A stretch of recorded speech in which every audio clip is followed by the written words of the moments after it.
Bonjour, je suis Séverine Meunier, chargée de développement social pour le groupe AG2R La Mondiale et je suis aujourd'hui avec Marilyn Jaumier. Marilyn, vous êtes naturopathe et olfactothérapeute et vous venez nous parler du microbiote. Alors pouvez-vous nous dire où se situe le microbiote dans notre corps ?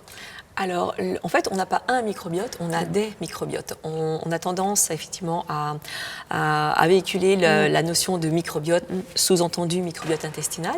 Mais il faut savoir qu'on a un microbiote à différents endroits. On en a au niveau de la peau, on en a au niveau du vagin, des poumons, au niveau de la bouche, du pharynx. Enfin, on a vraiment de microbiote qui signifie en fait un ensemble de bactéries, virus, champignons. Et en fait, tout notre corps est composé de différents microbiotes. Mais il est vrai que le microbiote le plus important, que ce soit en termes de quantité et de diversité, c'est le microbiote intestinal. C'est pour ça qu'on parle souvent de celui-ci. Voilà, on parle de microbiote. Effectivement, c'est quand on parle d'entretenir son microbiote, c'est entretenir le microbiote intestinal, puisqu'il il participe vraiment à soutenir l'immunité, entre autres. Il a plein de fonctions, mais celle-ci est quand même très importante. Et comment est constitué le microbiote ? De quoi est-il constitué ? Notre microbiote intestinal, les microbes intestinaux, en fait, sont composés de bactéries, de virus, de levures, de champignons, de différentes espèces. Et il faut savoir que dans nos intestins, on a à peu près 100 000 milliards en fait, de bactéries, de microbes, tout réunis, ce qui correspond à quand même 10 fois plus que de cellules dans notre organisme. Donc c'est juste énorme. C'est un poids qui, selon les sources, entre 2 et 2,5 kg de bactéries dans nos intestins, qui sont répartis sur une surface de 200 mètres carrés. C'est des chiffres qui sont juste phénoménaux. Et en fait, ils ont cette particularité d'avoir une diversification.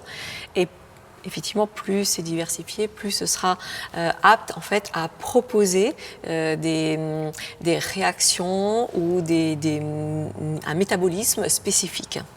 On parle d'ailleurs à ce moment-là de métabolisme sain. Qu'est-ce qu'un métabolisme sain ? Est-ce que c'est un métabolisme qui est peu diversifié ? Il y en a un peu moins, mais ils sont peut-être plus efficaces. Ou est-ce qu'un métabolisme sain, c'est un métabolisme où il y a une grosse diversification, que ce soit en genre, en espèces et en variété de microbes ? On est plutôt sur cet axe-là. Pouvez-vous nous en dire plus sur ce qu'est un microbiote sain ? Oui. Un microbiote sain, en fait, c'est un microbiote qui va être diversifié en composition et en contenu génétique. En fait, il aura la capacité de résister à la perturbation ou à revenir à un état en fait sain suite à une perturbation. Et là, à ce moment-là, on parle de notion de résilience. À ce moment-là, c'est-à-dire que la capacité de revenir à l'équilibre antérieur en ayant mis en place un système de protection à ce niveau-là. Au sein de ce microbiote sain, il y a une majorité de microbes bénéfiques en fait. Sinon, si ce n'était pas le cas, on parlerait de dysbiose.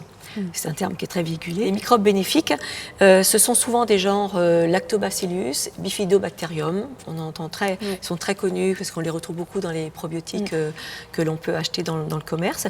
Et ils vont avoir comme fonction de stimuler bien sûr tout ce qui est les fonctions immunitaires, favoriser la digestion. Ça, c'est leur fonction de base. Ils vont moduler favorablement la physiologie gastro-intestinale pour optimiser en fait tous ces phénomènes digestifs qui sont répétés au quotidien dans notre vie. Et ils vont décourager l'installation de virus pathogènes. Donc on voit bien que ce microbiote sain a une action complète et avec un focus sur la protection et la transformation des nutriments qui vont arriver dans notre corps. Un microbiote sain, c'est une communauté, on pourrait dire, de bactéries très diversifiées et dominées par celles qui ont des effets bénéfiques pour notre santé. Et Marilyn, quel est le lien alors entre le système immunitaire et le microbiote intestinal?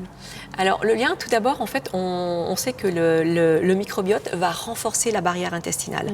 La barrière intestinale, c'est ce qui permet de laisser passer en fait tous les nutriments qui résultent de la digestion, qui vont passer la barrière intestinale et après être déversés dans le sang et être acheminés à tous les organes qui en ont besoin.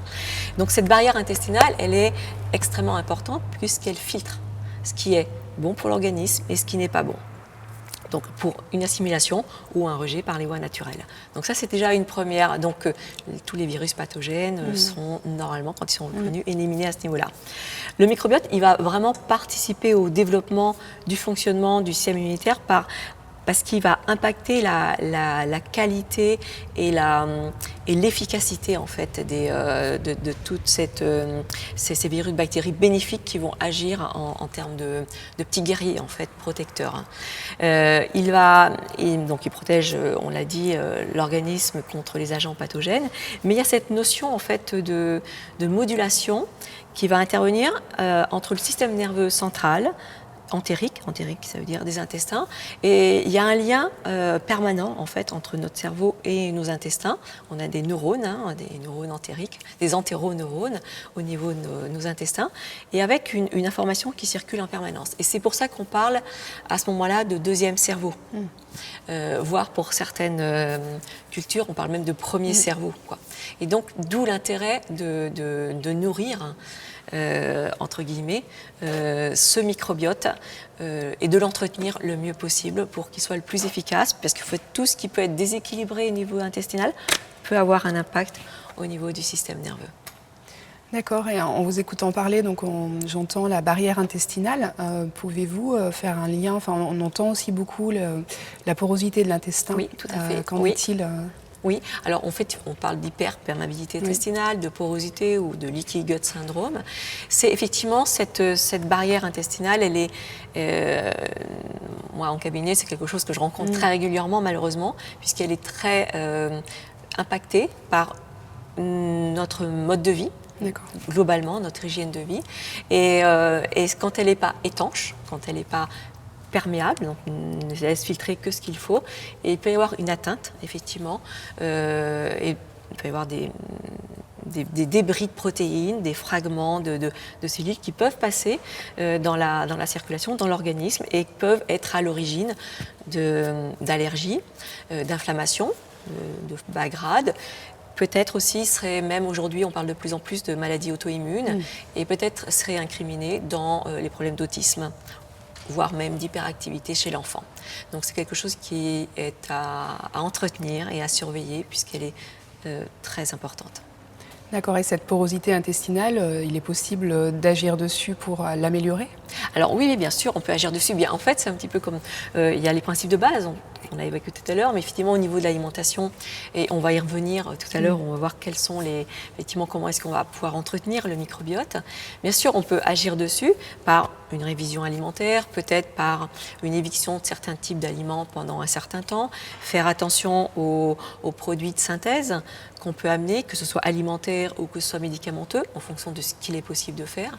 La gestion du stress, toujours, l'alcool, le tabac, il y a plein de facteurs qui vont intervenir. En fait, on parle beaucoup de notion d'identité au niveau de la barrière intestinale. L'identité, qu'est-ce que je laisse passer ou qu'est-ce que je ne laisse pas passer à l'intérieur de moi?